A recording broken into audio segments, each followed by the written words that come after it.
I've had so much fun reading all about the pigeon, and we always have to tell him no. But today we get to make him into a beautiful painting. Let's get started. Now it's finally time to paint our pigeon. I'm going to show you a few rules today, and then you're going to get to paint yours. First of all, we're going to talk about holding a paintbrush. We hold a paintbrush just like a pencil, like this, pencil grip. Not like this, not like this, but like this. And let's talk about parts of the paintbrush. First of all, you have a silver part on your paintbrush. That's called the danger zone. We call it the danger zone because we want to stay out of there. Do not put your hands on the danger zone. Back it up right there behind it so that you don't get paint on your hands. Remember, danger zone. Keep your hands off of it. The other part of the brush, the long part, is called the handle because that's where your hand goes. But it goes right behind the danger zone. You're not going to hold your brush over here or at the top. You're going to scoot, scoot, scoot all the way behind the danger zone. Then we have some little hairs on our brush, bristles, that's what they're called, but we don't touch them with our fingers. They are only for paint, water, and paper, so we don't want to touch them. Do you see how nice and pointed my bristles are? They're nice and pointed just like a ballerina's tippy toes. A rule that I have today is that we keep them pointed while we're painting on our paper. So I'm going to pretend paint on my pigeon, and you can see that my brush's bristles are nice and pointed, like this. This is how we're going to paint today. Gentle hands, and we're going to keep our brush nice and pointed. I do not want you to mash your brush down like that. That makes Miss Dowmy so sad.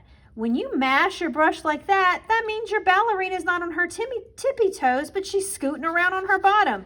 And we call that the booty scooting ballet. And it's a no-no in the art room. So make sure you keep your ballerina's tippy toes or the bristles of your brush nice and pointed. You also have something very silly at your table today. You're going to have a doggy dish, but it's going to help us clean our brush. It's got water on one side and a sponge on the other, which we call dirty old SpongeBob, and I'm going to show you how to use it today.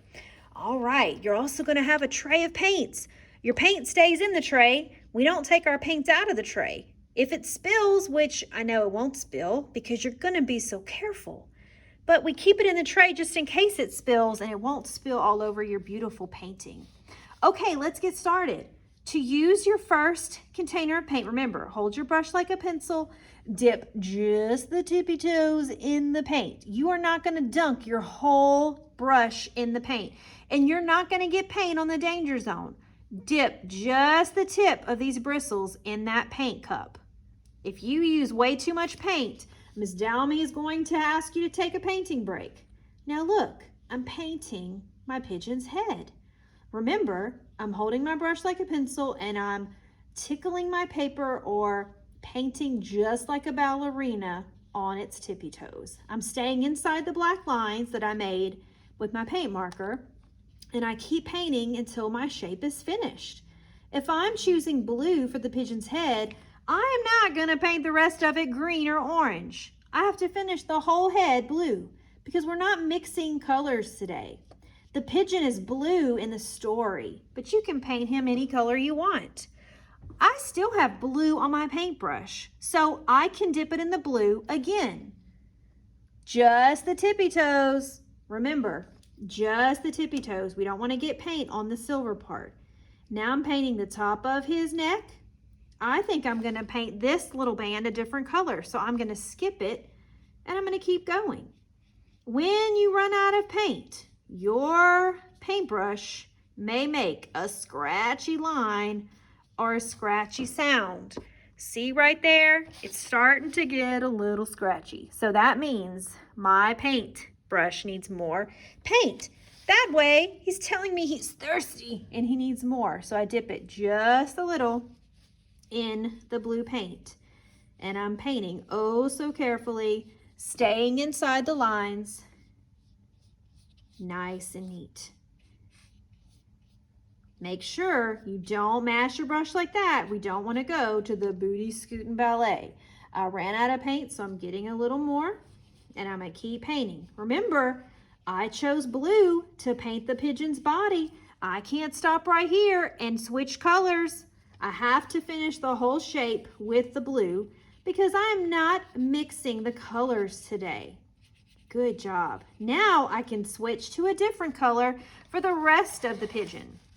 I think I'm going to paint his beak now, but before I switch colors, I have to clean this blue off of my brush. This is how you clean your brush.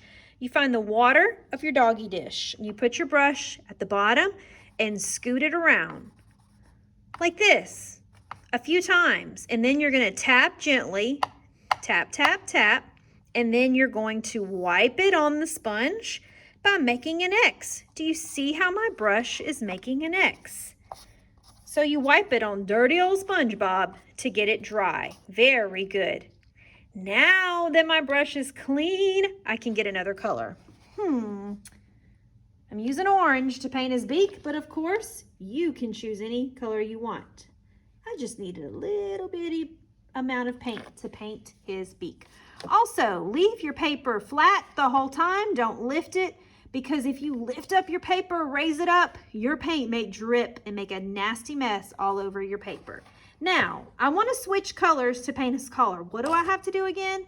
Clean my brush. Find the water, push, push, push, scrub, scrub, scrub, tap, tap, tap, and wipe on dirty old SpongeBob. When we wipe on the sponge, we make X's. Very good. Now my brush is clean. I can choose a different color.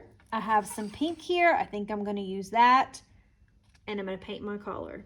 I am done painting the pigeon, but guess what? We are going to make his painting more colorful by giving him a little party since we didn't let him drive the bus. I still have some pink on my brush, so what you're going to do next after you paint your pigeon and his beak and his collar, you are going to paint little dots of color around the hearts and around the pigeon, like this. Just little tiny dots or little tiny lines. Make a few with one color, and then you can make some more with a new color. I have pink on my brush, but if I want my dots a different color, I have to clean, scrub the water, tap, tap, wipe, wipe, wipe, wipe. I think I'm going to make some green dots now. Remember, little bitty dots or little short lines.